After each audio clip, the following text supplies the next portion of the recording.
numbering one sample and take a look at what we get. We can even see these values in list form. And now you see that in our second decimal place, we end up getting all fours because we made those values 0.34 larger. The average of the randomization sample was 98.548, and that value has been plotted in the randomization dot plot. We can generate another sample. We see the values that we got in dot plot form, as well as their average, which has been plotted in the randomization distribution.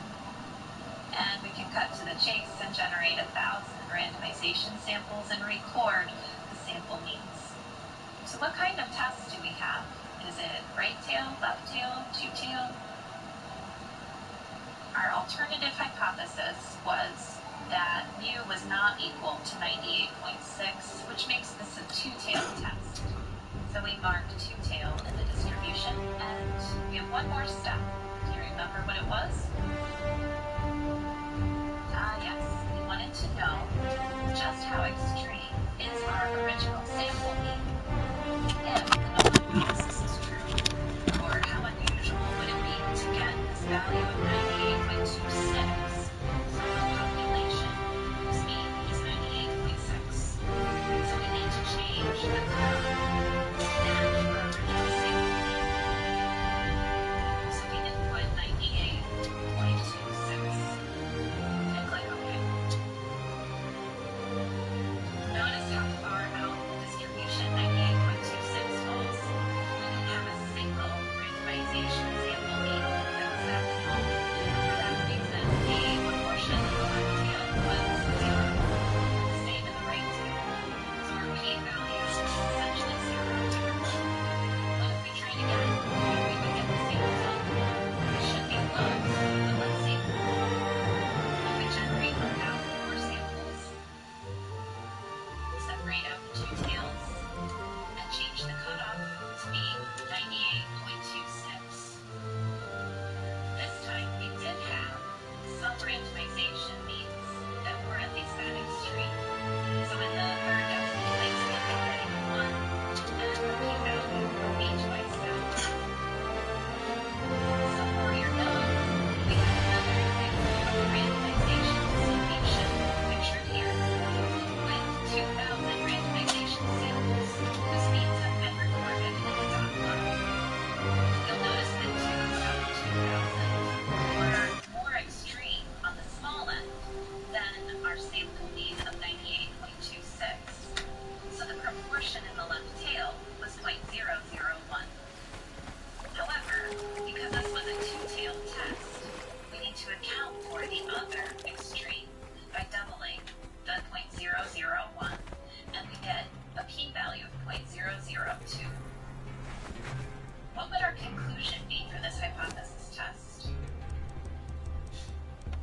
That's right, we would reject the null hypothesis because this p-value is very small, and we would say that we have statistically significant evidence to support that the average body temperature for humans differs from 98.6.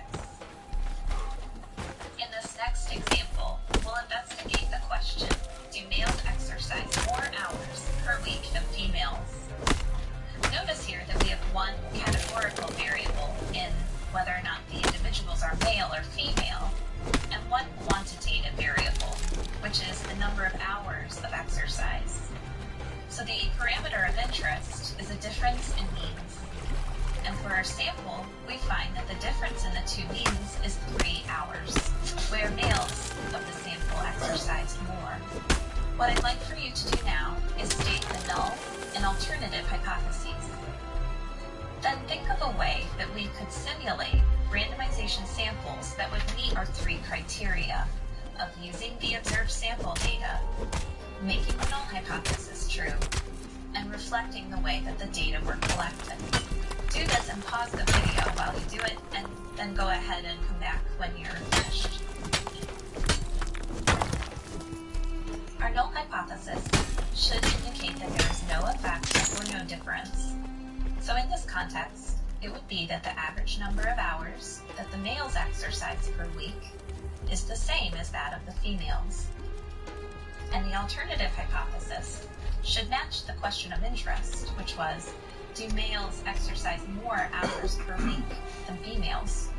So symbolically, that would be mu sub m, for average number of hours per week that the males exercise, is greater than or is more than that of the females.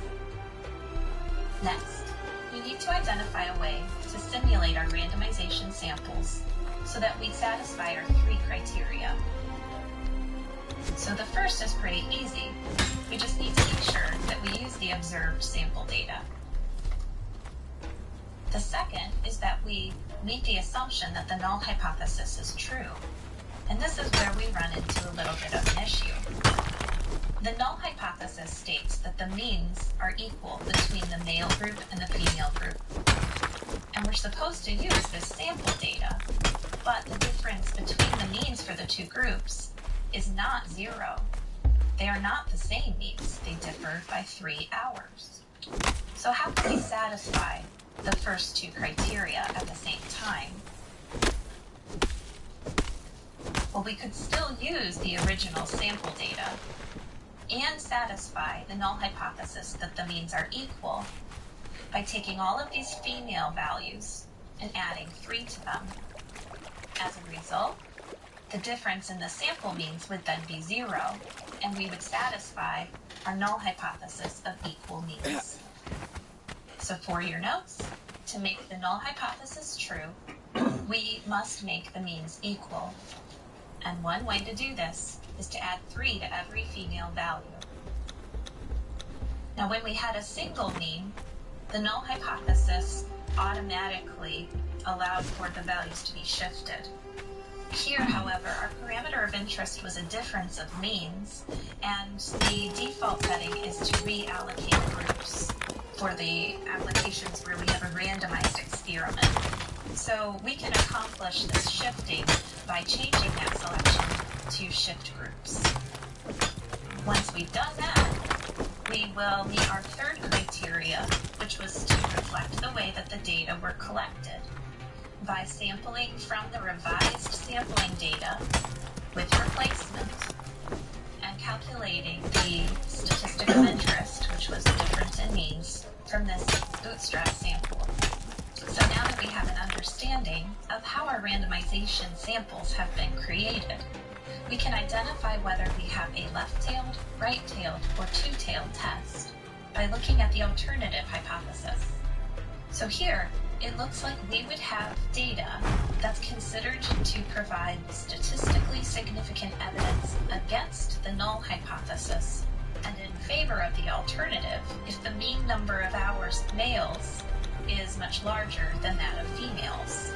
This would yield a difference in means that's positive and out in the right-tailed. So for that reason, we have a right-tailed hypothesis test. And we're ready to go to StatKey to get the p-value. This is a test for a difference in means. So we go to that section of StatKey, and the data has been preloaded. We find it as male-female exercise hours per week. And we see that same original sample data as we had in the slide.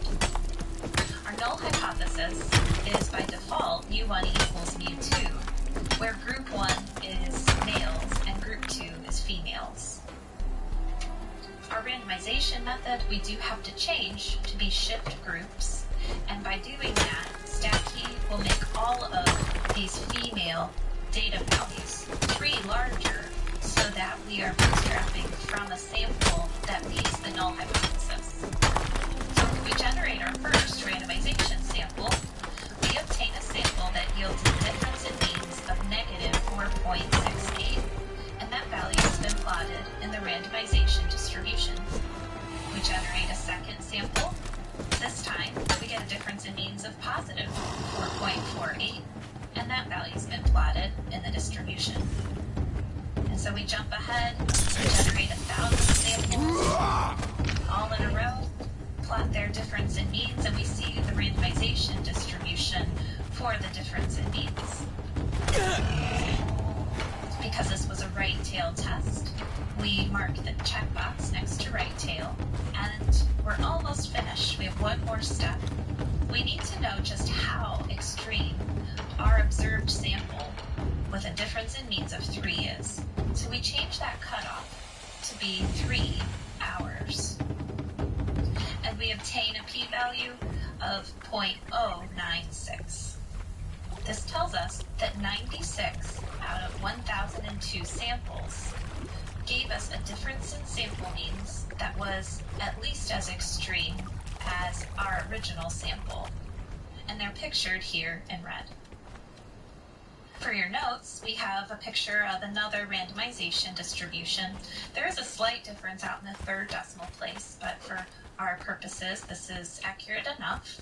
And so we did select the shift groups as the randomization method, and the p-value we found to be 0.095. So if the p-value is 0.095, and the significance level is 0.05, what is our conclusion?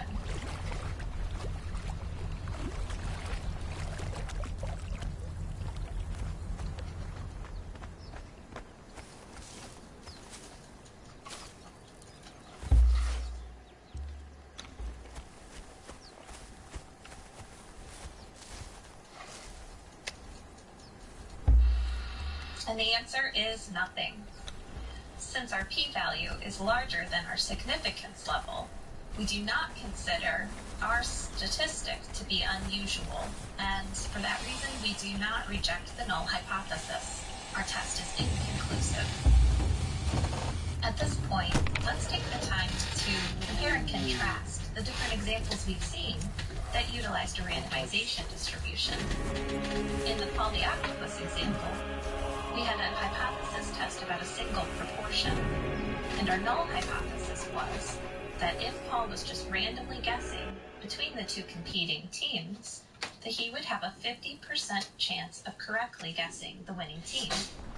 To simulate this random selection, we used a coin flip, and we decided to let heads represent the act of correctly guessing the winning team. Because our original data had Paul the Octopus correctly guessing the winning team 8 times in a row, we flipped the coin 8 times. In the cocaine addiction example, our data came from a randomized experiment, and the parameter of interest was the difference in 2 proportions.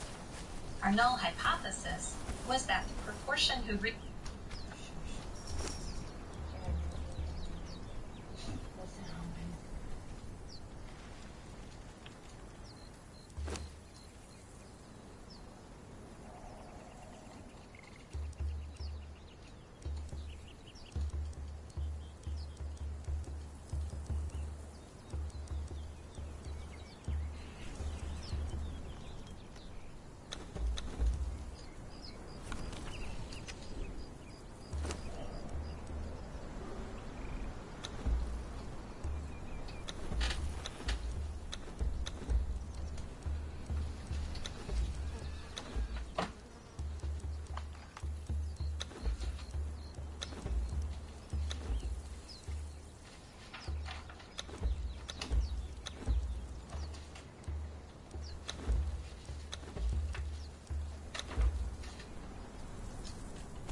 Watch out!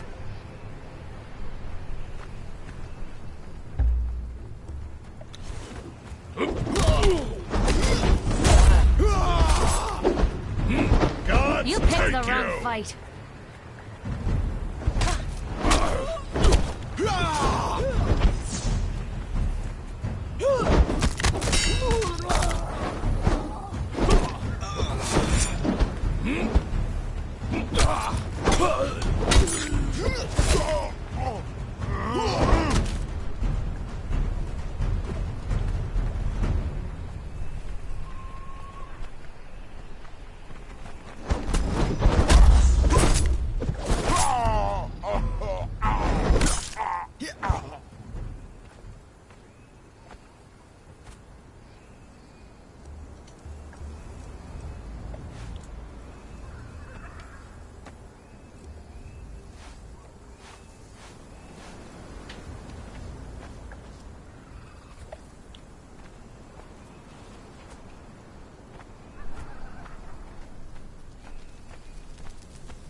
Christ.